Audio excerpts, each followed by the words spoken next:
What is up, guys? It is your boy Royal Mech. We are back, and today I have a deck list for you. And if you read the thumbnail, seen the thumbnail, read the title, you know it's Shine Gray. Now, this is actually my list that went undefeated at my locals. The shop had to close, so I went undefeated, tied, and had to split top with one of my fellow friends who got 44th in this past Texas regional with Shinegreymon. But this is the Shine Gray list I had. Went undefeated, took every game except one with a 2-0. So we're going through the list. Yes, most lists are going to be kind of cookie cutter, but I will go through my list, explain why I do what I do, and we'll move from there. So first up, we have for our egg, as you can see, it's the Big Boy Koromon. Now, this Koromon is very important because this is the Koromon that is responsible for your searching outside of all your hard plays. So, this Koromon, what it does is on attack when it's boosting, when it as an inheritable for a Greymon or a Omni, which we won't have a problem because everything here is either a Greymon, is primarily a Greymon archetype. So, on swing, draw a card as the inheritable. It's really good. This is primarily the best egg for tribal for Greymons in general, all Greymon tribal variants. Now you could run the BT9 Koromon that gives 1000 DP, but for this deck you really don't need the heavier power since you're reducing people's DP. So you could also run the BT12 Yellow Koro, and that would fulfill the same requirements. After that, we're going into our rookies. First up, I am playing 4 of the BT12 Agumon. He is your searcher. His on play, look at the top 4 cards, find a Greymon and a Marcus Damon. Add them both to hand. With the inheritable, when your red or yellow tamer suspends, and this is once per turn, minus 2000 DP. Now, you would definitely prefer to hard play this than actually ride it in raising. Well, play it in raising, but if it happens, it happens. This is your main searcher of the deck from your rookie lineup, and it just does wonders. With the count of Marcuses we have now, you rarely miss him. After that, I play 4 copies of the EX4 Agumon. And because I forgot, all of these Agumons are going to have the special effect Digivolve on top of a Koromon for free. So this one has the effect beginning a turn. If you have a tamer in play, gain a memory. Why this is important? This is one way to not take a massive hit on turning your Marcuses into Digimon so they can swing. And just keeping your tempo going. He has the inheritable whenever a tamer, red or yellow tamer, is suspended, draw a card. This is another way to gain card advantage in hand. Honestly, this is one of the cards you would definitely want to put in raising. Digivolve in raising. Now, last but not least, we play the new Agumon from BT13. It is actually one of the best Agumon for this deck because it turns your Marcuses into Digimon for free. And let me go into that. He has main phase effect. Once per turn, you make a Marcus into a 3K, into a 3DP Digimon. It cannot evolve. This is the best. This literally makes it really easy because one of the new Marcuses actually can't turn into a Digimon. Now he has the inheritable, and he has the inheritable where when a tamer is suspended, you may delete a Digimon with 3K DP or less. Now, that doesn't go off all the time, but when it does, it is very helpful, especially for dealing with all your all the walls that try to restrict your plays, since most of them are 3K DPs. Next up, I play 4 copies of Geogreymon. Now, this is the best. This is the Geogray, in my opinion, that you should always have at 4 of. This Geogreymon has the effect on Digivolve. If you don't have a Marcus in play, play a Marcus for free. He has the inheritable. When your tamer is suspended, just like the BT12 Agu, when a red or yellow tamer is suspended, minus 2k DP. Beautiful card, easy. This is kind of what you, if you're going turn 2 on second, and they give your opponent gives you 3 memory, you kind of just want to go BT12 Agu, search, hopefully find the Marcus, BT12 Geo Gray to heart play, and just get the turn over with and get you that first Marcus on board. Marcuses are important. He also has the effect, and this is going to be for all the Geo Grays in the deck, that if it's Digimon evolving on top of a Agumon with the Dinosaur trait, it Digivolves for only 2 instead of the 3. So all your Agumons do have the Dinosaur trait. So we're perfectly fine. This will not interfere with Digivolution. Next up, we play 3 copies of the new Geo Gray. He has the effect on Digivolve. I may look at my security. If there is a Marcus in there, play it. And then if I did play a Marcus, recover 1. This is an amazing card, especially early game, because you just get to get your Marcus out a lot faster. Even mid-game, this card is amazing, because if your Marcus died and you still have the ability to Digivolve a rookie that's in the battle area, you Digivolve into this, you get the Marcus out, and you get to still heal. It's just nutso. And then it also has the inheritable. When you suspend a tamer, if you can delete something with 3k DP or less, like we said, it won't happen a lot. It does happen. It is helpful. And then last but not least, we play 3 copies of the EX4 Geo Gray. Now, just like the Agumon, this guy does allow you to gain a memory as long as you have a red or yellow tamer in play at the beginning of your main phase. And then afterward, he has the inheritable. When your tamer suspends, draw a card. Another card, honestly, this is kind of the best card you want to Digivolve into in Raising. The other 2 are on board. This is the main one for Raising. Alright, now we're going to our level 5s. I play 4 copies of the new Rise Gray. Now, reason for the 4 copies is because this is the best Rise Gray. So, just like him, all the Rise Grays in the deck have the same inheritable effect of, if you are Digivolving on top of a Geogreymon, it Digivolves for 3 instead of the 4. Right? So, it has the on-Digivolve ability. If you have a Marcus in hand, play it. Then it has the once per turn. If your Marcus were to die, if your Tamer would be destroyed, put it into your security. That is its once per turn as the Digimon, as well as its inheritable. Why this is important is because your Marcuses are swinging for 3k DP, and that's not big enough until you start hitting the reductions. And so you just need a way to recoup. So this is why you play this one, because it's another free tamer, as well as you just get to keep going, and it is not restricted to the factor if you already have a Marcus on board. Next, for the last Rise Gray, we play 2 copies of the original, the BT12 Rise Gray. It has the on Digivolution. If you have a tamer in play, gain a memory, so this Digivolves technically for 2. Next effect is it has the same inheritable and once per turn effect as the other Rise Gray we just looked at. It makes your tamer, if it dies, it goes into security. Your Marcus tamers will go back to security if it dies once per turn. So we run 6 of the Rise Grays that do the wonderful thing of helping keep your Marcuses in play the best way possible, because this also kind of stunts them, because if your Marcus dies, if they don't want to give you that Marcus back in security, so they're most likely going to try to do something else instead of swing at you. That's why that effect in general is just beautiful. And then last, to play off my 5s, we're going to run 2 copies of the Rise Greymon X.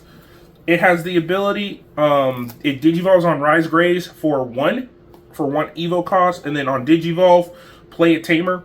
And then if you do have the Rise Gray or X antibody in the inheritables, he does get to then reduce an opponent's Digimon's DP by 2000 DP per tamer you have on board. Now, early game, you might not have a lot of tamers in place for this, But late game, you will definitely start seeing the heavier counter tamers.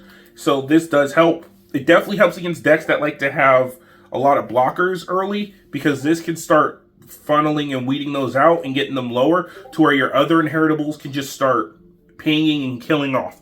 That's why I play it at 2. This also is just another way to keep spamming. The tamer play is not restricted to having the Geo Gray, the Rise Gray and inheritable. That means you don't have to worry about not hitting the full Evo line for the X. Now, you might have noticed I don't play any Agumon X's. Part of the reason for that is it's not really important, and the deck searches enough and you draw enough to where it's kind of minute. It's really minute in playing, and it sometimes can get in the way of getting your Marcuses. Now on to the 6s. I play 2 copies of the new Shine Gray. This Shine Gray, just like the BT12 Shine Gray, they both Digivolve off of Rise Grays, cards with Rise Greymon in name, for 3. He has the on Digivolve effect. At the start of your main phase and when Digivolving, you may play a Tamer.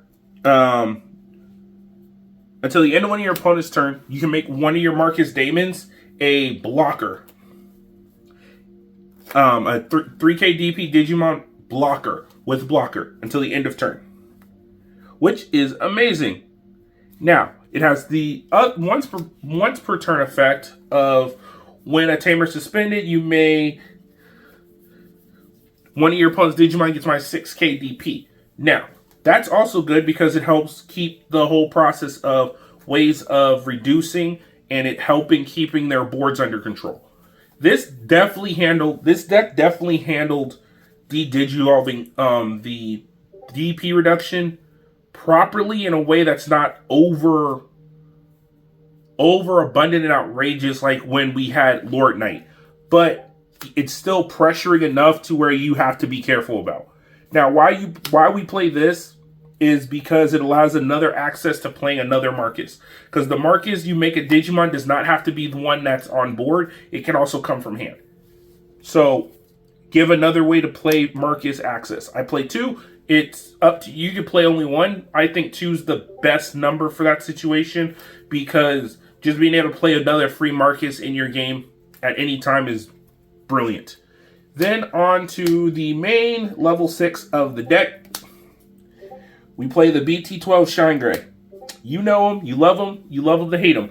He has the effect. He Digivolves off of Rise Grays for 3. He has when Digivolving, choose one of your opponent's Digimon, and that Digimon will lose 3,000 DP per number of Tamers you have on board, and so will your opponent's security. Thus, meaning if you have 4 Tamers on board, that's minus 12k DP to one of your opponent's Digimon, and 12k DP to their security, which means Marcus is safer to swing. And why is Marcus being safer to swing important? Is because of Shine Gray's other ability. It's during your turn, your Marcus is hit, gain 3,000 DP, and gain security attack +1. Thus, meaning they will primarily be swinging for 3k DP, well, 6k DP, security check +1. Thus, meaning with the reductions, it can be from a 12, it can be Marcus technically swinging for 12k DP to 15 or higher with 2 security checks, which thus just makes this a nutso card. It's really good. I'm glad we have it. Now, if you want to, you can replace one of these you can replace one of the Shine Grays for an additional, one of the 12 Shine Grays for a 13 Shine Gray, and just go 3/3. I still prefer the 4 and 4, because the 4 and 2, because this is the Shine Gray you primarily always want to see in game, while the new Shine Gray is one you want to just see in certain situations. Now on to the 7s. These are where all your big boy toys are, and I actually run differently than a lot of people. So first off, I play 2 of the new Shinegreymon burst modes. They do have the ability. The Digivolve requirement is Burst Digivolve on a Shine Gray by returning 1 Marcus Daemon in hand And at the end of the burst of Digivolution turn, trash the top card. Meaning, what that means, before we continue, is if you Digivolve into burst, at the end of the turn, technically, I should just say de-Digivolve 1. De-Digivolve this Digimon once. Thus meaning you go from burst back into the Shine Gray before. Or what if somehow you did this Digiburst, hit something that caused you to Digivolve the top Evo, then you just go into whatever's the next Evo source in here. Alright. Next effect is when Digivolve, you may play one Marcus Damon from your hand without paying the cost. For the turn, the tamer played by this effect is treated as a 12k DP Digimon, and it can't Digivolve and gains Rush. Thus meaning, for playing this, you get that same Marcus back. It works incredibly well with the new Marcus this set has, as well as the new Marcus we got, as well as the old Marcus. Because the old Marcus will go swing. You could actually use it to swing to Digivolve into this if you wanted, or it can Digivolve right back into, on that same turn, Digivolve into the Shine Gray, where you reduce the security. Then that Marcus is saying for 2. And then you go into burst, then bring that Marcus back to your hand, replay it, and then you get to go off the nuts. That is just crazy and bonkers, and that there's nothing better to do. I actually enjoy doing that combo a lot. That's actually what wins games. And then, last but not least, it has the last effect of once per turn. When one of your tamers becomes suspended, trash the top card of your opponent's security stack. Now, that might sound familiar because that's a lot of kill effects. A lot of decks with a kill effect do. So, why that's important is because this, playing it once, is kind of end of game. So that's why I only play 2. This card virtually says you won the game on that turn. And if you didn't win the game on that turn, next turn you should be winning, no questions asked. Now, I don't believe this card. Now, a lot of people have been communicating about what card should be hit in the deck. I will go over my opinions of what I think could possibly be hit for the deck without killing it. Because the way this deck works, a lot of the pieces can risk being killed. Now, burst mode, still wonderful. Enjoy it. This card is nuts. But we still have one more 7 to worry about. And last but not least, I play 1 copy of Shinegreymon Ruin Mode. Now, you may be wondering, why do I play Ruin Mode and not just 3 bursts? Well, Ruin Mode is to help deal with those decks that can do some really major comebacks when you have nothing left. It has the Digivolution cost of, it'll Digivolve for 4 on top of a Shine Gray.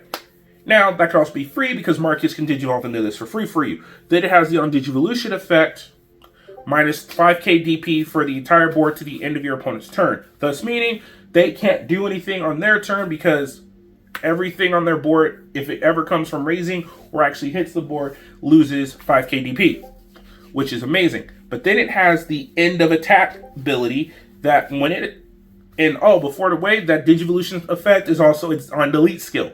Now, how do you have something so big have an on delete skill? It's because of its second ability. It has the ability at the end of the attack, the end of the battle that this card attacked, retire it.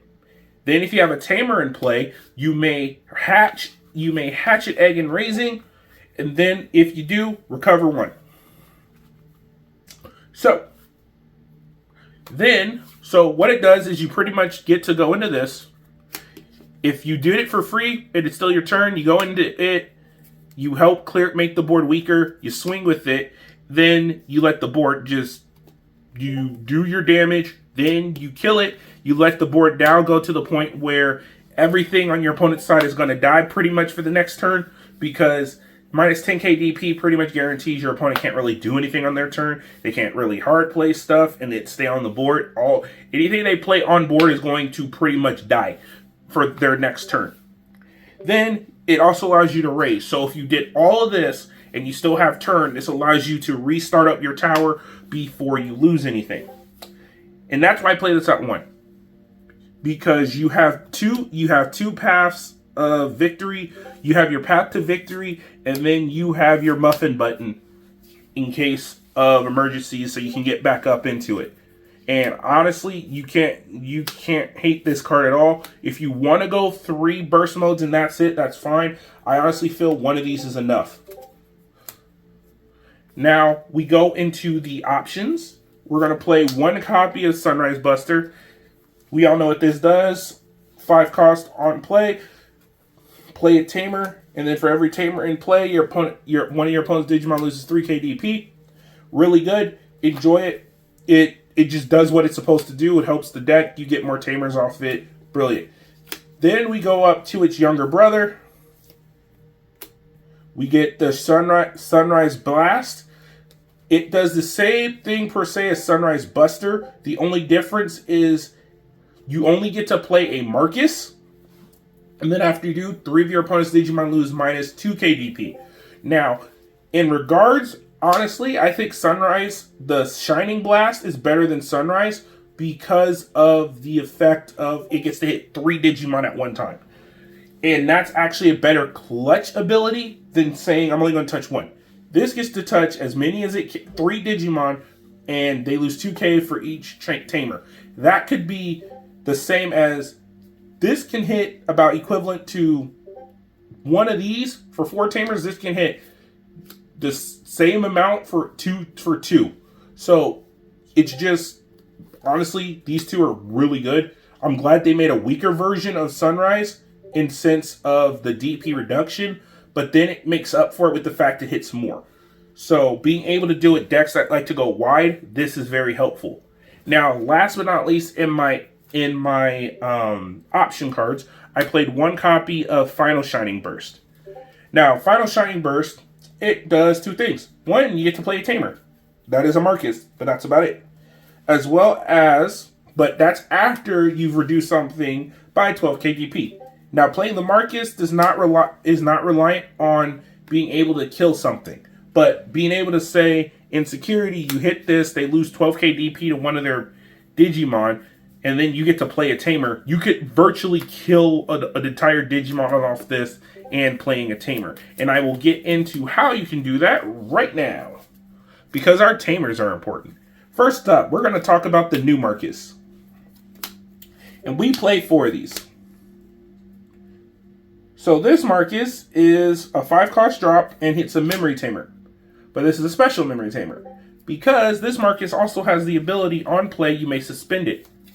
And if it is suspended, one of your opponent's Digimon loses 3k DP. And if you have a Digimon with Agumon or Greymon in the name, you get to gain a memory. So, on play, it's a 5 cost. But if you have a Digimon in play, it's a 4 cost. So it does the exact same thing as every other every other memory tamer. However, it is more effective because it can deal with opponent Digimon.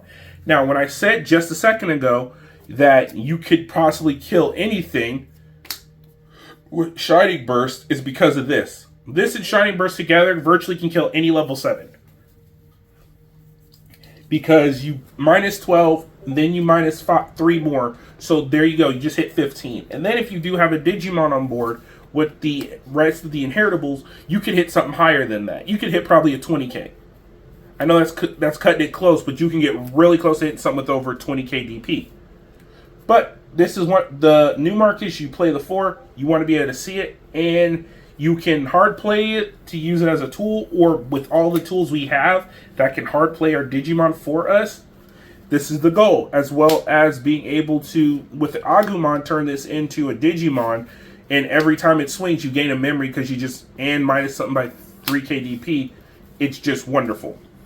And then our last tamer will be, once again, a Marcus Daemon. But this is the one for BT12.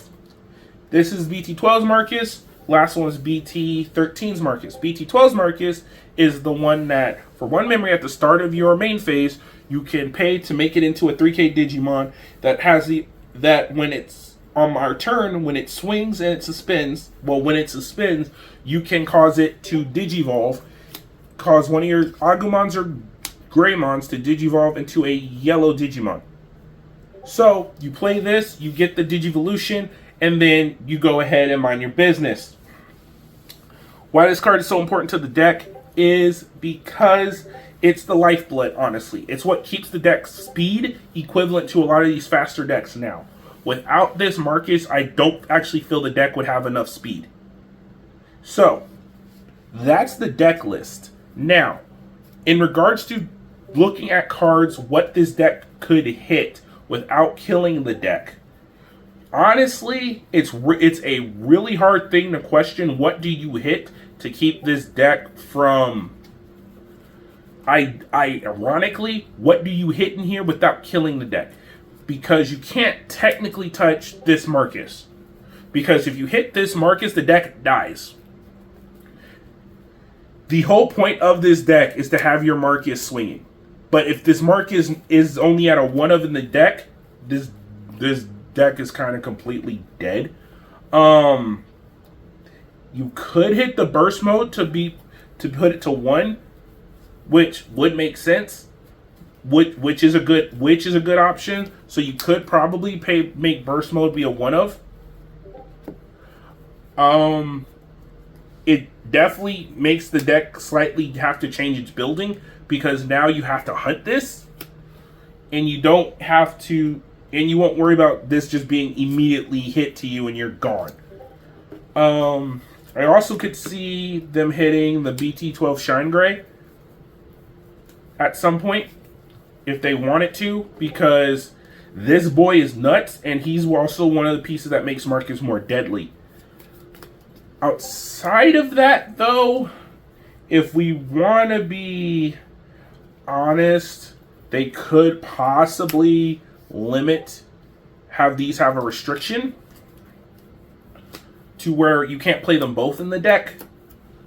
That's honestly the only other major idea that could possibly be used, because they both do the same effect. One just allows you to hard play Marcuses. And being able to have 2 different options in your deck to always guarantee you find your Rise Gray that gives you access to recouping your Marcuses is really strong. So if they were going to hit anywhere, I do definitely see hitting one of these to at least a 1 of before restricting, before trying to kill the Marcus. Because if you at least restrict one of these, you then the deck still has lifeblood. So they could do like they did with Jessamon and just hit one of these to 1. Because now there's 2 of these. You don't really need to have access to both of them at capability of being run at 4 apiece. And then, let's see, another card they could possibly hit. I think that's actually it. Yeah, that's honestly the only other card I think they could hit. So, once again, as a quick review, in my opinion, they can hit one of these to restrict. I would more or less say, if they're going to restrict one of these, restrict this one, because it increases the play speed of the Marcuses over killing this one, because this is just helping with memory, and it does on its Digivolution, but this keeps the deck moving faster towards its end game. You could, and then on the top end, then you could hit this Shine Gray down to help reduce the over effectiveness the Marcus has on board, or you go ahead and hit the burst mode to 1. Hitting either 4 of these cards, I think, would be the better option than flat out just hitting the Marcus. Because hitting the Marcus kills the deck, and we all know you don't want to really kill a deck with a ban list unless the deck has shown it's been too dominant for too long. So with that has been the deck list. I hope you guys enjoyed. I do plan to get some fights directly off with my Shinegreymon deck. Those videos might have me after I've updated it a bit, but right now this is the build that's been doing good for me. I've had really minimal issues, and it's done what it's supposed to do. So I will have a video coming up in a little while, guys, to explain what was going on with the huge gap in between content. I had a lot of stuff going on in the background. I'll explain to you guys later in a video. Most likely be one of the next few videos you see. And yeah, so please, once again, remember, like, comment, subscribe. If there's anything, any deck list particular you're interested in, I do have plenty of friends who are playing this game. They might have the deck done. I could ask them to bring them to the channel so they can introduce themselves and the deck in question you're asking about. So leave a comment if there's any deck lists you want to see, and I'll do my best to get those deck lists out to you. If there is any particular matchup you want to see to get an idea on how to approach it, let me know, and I'll see what I can do fight-wise. I will be trying to stream again soon, and very soon, now that and I'll go more into that too in the video, of explaining the gap. But yeah, once again, like, comment, subscribe.